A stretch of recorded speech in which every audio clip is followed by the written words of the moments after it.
இரட்டை இலை சின்னத்தை முடக்க வேண்டும் என்று புகழேந்தி, வைத்திலிங்கம், மனோஜ் பாண்டியன் தேர்தல் ஆணையத்திற்கு எதிராக நீதிமன்றத்தில் மேல்முறையீடு செய்துள்ளனர்.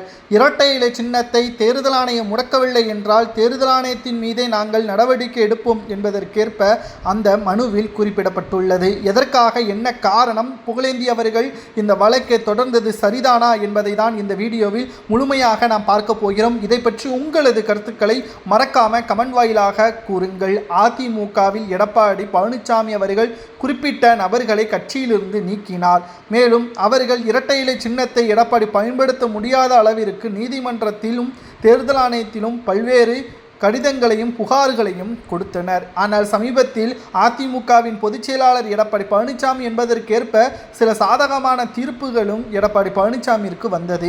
இந்த நிலையில்தான் அடுத்த கட்டமாக இரட்டை இலை சின்னத்தை எடப்பாடி பழனிசாமி அவர்கள் அபகரித்து விட்டார் என்றும் வருகின்ற சட்டசபை தேர்தலிலும் பயன்படுத்தக்கூடாது என்பதற்காக தற்பொழுது தேர்தல் ஆணையத்திற்கு எதிராகவே வழக்கு ஒன்றை தற்பொழுது புகழேந்தி அவர்கள் பதிவு செய்திருக்கிறார்.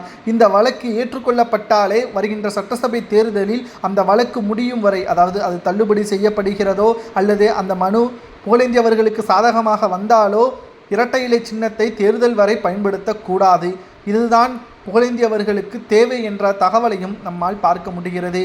ஆனால் அவசரமாக எடப்பாடி பழனிசாமி அவர்கள் இந்த வழக்கிற்கு எதிராக மேல்முறையீடு செய்து அதிமுகவிலிருந்து நீக்கப்பட்டவர்களுக்கும் ஒட்டுமொத்தமாக அதிமுகவில் சம்பந்தம் கிடையாது, அதிமுகவின் கொடி சின்னம் போன்றவற்றில் சம்பந்தம் கிடையாது, புகழேந்திக்கும் அது பொருந்தும், ஓபிஎஸ்ஸிற்கும் அது பொருந்தும் என்பதற்கேற்ப எடப்பாடி பழனிசாமியின் வழக்கறிஞர்களும் தெரிவித்துள்ளனர்.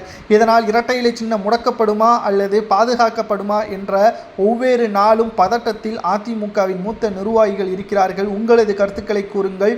இரட்டை இலை சின்னத்தை முடக்கலாமா வேண்டாமா? எடப்பாடி பழனிசாமியே அதிமுகவின் தலைமை பொறுப்பை ஏற்று வெற்றியை பெறுவாரா என்பதை கமெண்ட் வாயிலாக மறக்காமல் கூறுங்கள். இது போன்ற அரசியல் செய்திகளை தெரிந்து கொள்ள நமது சேனலுக்கு சப்ஸ்கிரைப் மட்டும் பண்ணிருங்க.